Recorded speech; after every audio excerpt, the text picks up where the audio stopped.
Ndagusuhujeho neza amatwi muri aka kanya, urasuhuzwa na Padiri Janvier, ugiye kubagezaho abatagatifu duhimbaza tariki ya 3 Kanama. Tariki ya 3 Kanama duhimbaza abatagatifu Lydia, Salome, Efroni, Nikodemu na Marte do Campani. Ngiye kubagezaho bimwe mu byaranze Mutagatifu Lydia na Mutagatifu Salome mu kanya.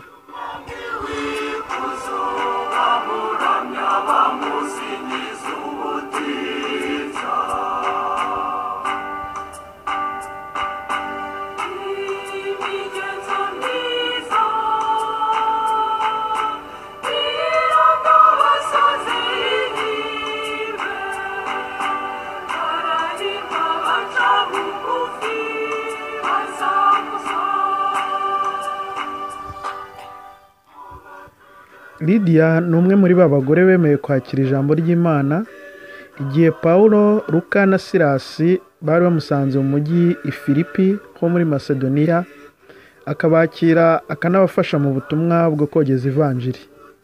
Tubisanga mu gitabo cy'ibyakozwe n'intumwa umutwe wa 16 umurongo wa 11. Lydia uwo yari umucuruzikazi w'imyenda. Icyo gihe yemeye kubatizwa kimwe n'abo mu rugo rwe bose. Lydia ntiyashatse kubatizwa gusa, ahubwo nawe yatangiye ubwo gufasha intumwa kwamamaza inkuru nziza ya Yezu Kristo. Yarwaniye ishyaka intumwa, anarengera kenshi intumwa aho zimusanze iwe ziri mu rugendo. No mu bihe bikomeye kandi, Lydia ntiyatinye kugaragaza ukwemera kwe mu barwanyaga ingoma ya Kristo.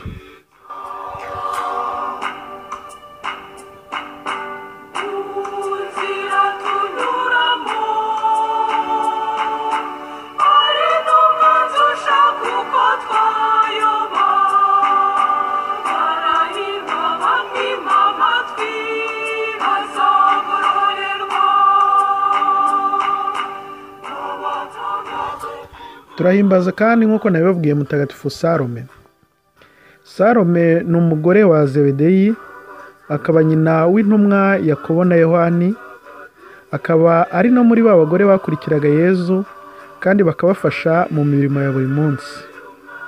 Ni wa wundi ivanjiri itwereka ashyira Yezu abana be Yakobo na Yohani, maze akamusaba gutegeka ko umwe azicara iburyo bwe undi ibumoso bwe.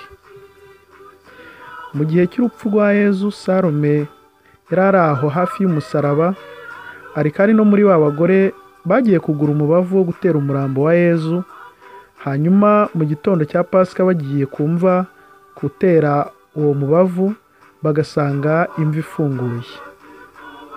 Salome ni umugore ugaragaza urukundo rwinshi. Ibyo bikagaragarira mbere na mbere mu rukundo yari afitiye abana be, abasabira imyanya kuri Yezu. Nkeka ko buri mubyeyi ari ikintu yakwifuriza umwana we. Ariko urukundo rwe ntirwagarukiraga ku bana be gusa, kuko nk'uko tubibona mu ivanjiri ku cyumweru cya Pasika, tumubona agiye no gusiga umurambo wa Yezu umubavu. Nabyo bikagaragaza urukundo yari afitiye Yezu. Ibi kandi nk'uko ivanjiri ibigaragaza, uyu mugore ari mu bagiye kureba mbere Yezu na mbere y'uko intumwa ze zimugeraho.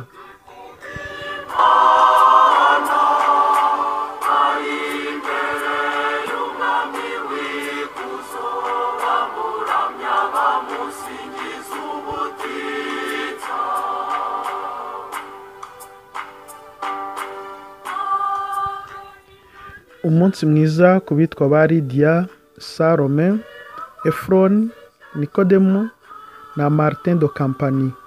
Namwe mwese mugire umunsi mwiza. Mwari kumwe na Padiri Janvier, naho ubutaha.